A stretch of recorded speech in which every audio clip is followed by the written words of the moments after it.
So after a mostly mid-game that didn't sell much, people probably won't see a sequel coming. Wait, what is that? So we return, and it's still an anomaly. So Mega Man Zero 2 is quite interesting, as I'm not sure what I think about it, but I will say it is better than the first. I'll get back to that later. Anyway, let's break this game down to story, stages, and bosses. Mega Man Zero 2 has a really good story, as I think it starts to set up some of the story that happens in the other games. So pretty much there is a brand new commander, El Pizo, and you know he looks like he won't become the villain of this game. And after some experience, he kinda got attacked by the 3 Guardians. So he starts to get angry, and starts to use the power of the elves. And oh look, he became the villain. I think that twist is the reason this story is both obvious and mysterious, because this dude looks like a villain, and it's barely hinted, I think. I think the only hint is that he is kinda mean to Seal and Zero. He tries his best to leave the base but becomes evil because he thinks he's weak. But I bet you he is still. I guess to try to prove he's not weak, he kills X. After the saddest death ever, he fuses with the Dark Elf. Then you slap him, he dies. The Dark Elf is unleashed, and X doesn't have a body, which sets up the next game. This story is way better than the first, because this story means something in the other games. So I give the story a 8 out of 10. The stages in Mega Man Zero 2 are quite challenging. Well, at least most of them. Some stages feel very long, while some stages feel very short. And like the first game, you do go back to the same levels, but most of the stages are really good, but not perfect. But these brand new stages are for sure better than the first. So this game has made a ton of improvement from the first, in terms of story and stages, but how will bosses compare? The bosses in Zero 2 are ghosts to me, as they don't exist. They aren't bad, most of them are good, but like they can all be exploited eventually, but after they die. I forget the boss I just fought 3 minutes ago. So in Zero 2, bosses kinda just attack you with the same moves until you learn to avoid them, and sometimes they'll have an EX attack, but I was too bad at the game. But most of these bosses are very forgettable, like before the boss, they'll talk to you, and it could give you context, but I'm not sure. I think the best word to describe these bosses is underrated, but the same cannot be said for the final boss.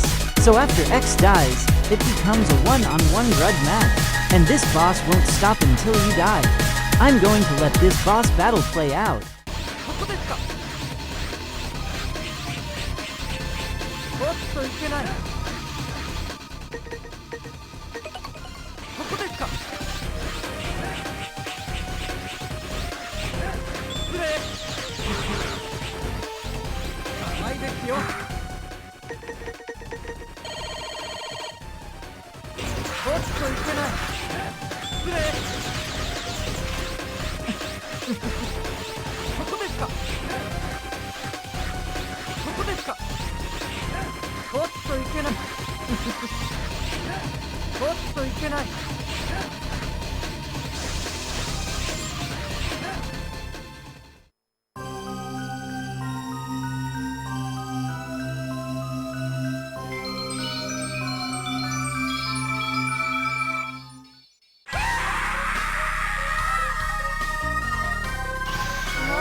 Anyway, great boss fights that are better than the first.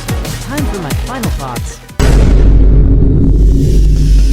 Mega Man Zero 2 is quite odd, but one thing is for sure, this game is better than the first. At the start of the video I say Zero 1 is mid, because this overshadows that first game. So I'm changing the score of Mega Man Zero 1 to 5.5 out of 10. And Mega Man Zero 2 is a 7 out of 10. Thanks for watching, and watch my first Mega Man Zero video for a little context.